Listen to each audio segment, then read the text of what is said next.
Perkenalkan, nama saya Mariam. Hari ini saya akan memberitahukan cara menyelesaikan persamaan linear menggunakan metode substitusi dan juga cara membandingkan perbandingan senilai dan berbalik nilai. Tidak usah berlama-lama, langsung saja kita ke materi pertama. Sebelum kita memulai cara penyelesaian persamaan linear menggunakan metode substitusi, ada pertanyaan nih, gimana sih cara penyelesaian persamaan linear? Begini nih caranya. Kalau dalam suatu persamaan yang digunakan hanya variabel X, bisa dikatakan bahwa persamaan itu adalah persamaan dalam X. Contohnya adalah 3x tambah 7 sama dengan 13. Persamaan ini akan bernilai benar tergantung pada nilai x ini. Jika variabel x ini kita ubah menjadi y, maka ini akan disebut persamaan dalam y, karena persamaannya tergantung pada nilai y. Bagaimana jika x kita ubah menjadi angka 2? Jadinya 3 kali 2 tambah 7. 3 kali 2 sama dengan 6. 6 ditambah 7 sama dengan 13. Nah, cocok dong. Dari sini bisa dikatakan bahwa X sama dengan 2 merupakan penyelesaian dari persamaan 3X tambah 7 sama dengan 13. Begitulah konsep dari cara penyelesaian persamaan. Agar bisa menyelesaikan persamaan linear, setidaknya kita bisa menggunakan 3 cara ini. Yang pertama, dengan menggunakan metode substitusi. Yang kedua, menggunakan sifat persamaan. Dan yang ketiga, dengan memindahkan suku. Di sini, saya akan menggunakan cara pertama, yaitu menggunakan metode substitusi untuk menyelesaikan persamaan linear. Pada dasarnya, kita akan mencari angka yang tepat untuk mengganti nilai X agar persamaannya dapat bernilai benar. Contohnya, manakah antara 1 dan 2 yang merupakan penyelesaian persamaan 3x tambah 7 sama dengan 13? Oke, kita coba dulu jika x sama dengan 1, maka persamaan akan berubah menjadi 3 kali 1 tambah 7. 3 kali 1 sama dengan 3, ditambah dengan 7 sama dengan 10.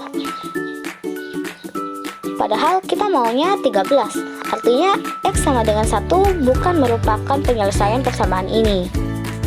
Berikutnya, kita coba kalau x sama dengan 2, maka persamaan ini akan berubah menjadi 3 kali 2 ditambah 7. 3 dikali 2 sama dengan 6.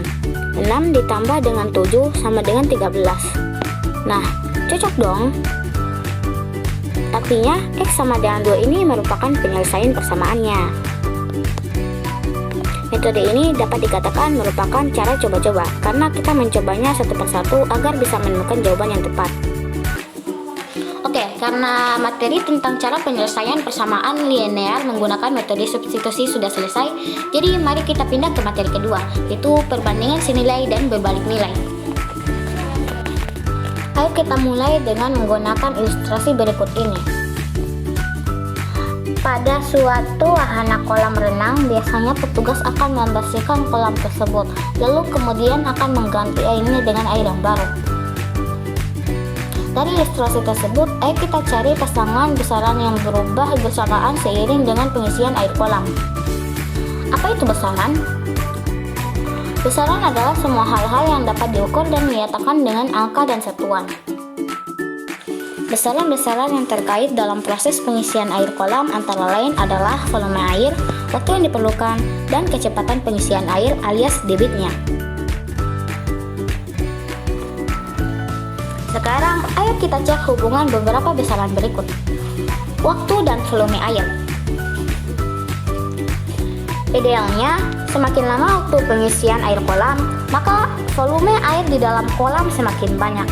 Contoh, kalau dalam waktu selama 1 jam, air akan terisi sebanyak 100 liter, maka dengan laju yang sama dalam waktu selama 2 jam, air pasti akan terisi lebih banyak, yaitu sebanyak 200 liter.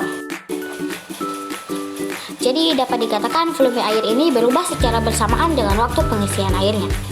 Bagaimana jika debit dan waktu?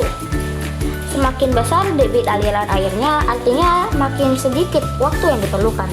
Contoh, jika debit airnya 100 liter per jam, ternyata butuh waktu selama 4 jam agar seluruh kolam dapat terisi.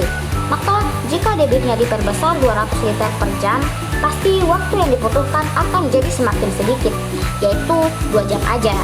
Jadi dapat dikatakan waktu pengisian air ini juga berubah bersamaan dengan debitnya.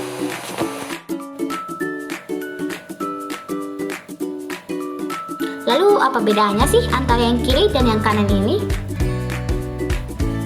Agar pertanyaan ini dapat terjawab, kita gunakan konsep perbandingan senilai dan berbalik nilai.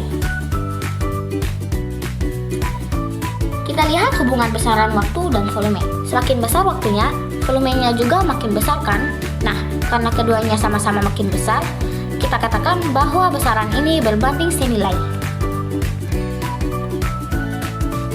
Kalau debit dan waktu justru berbanding terbalik, karena jika debitnya semakin besar, malahan waktunya berbalik makin kecil.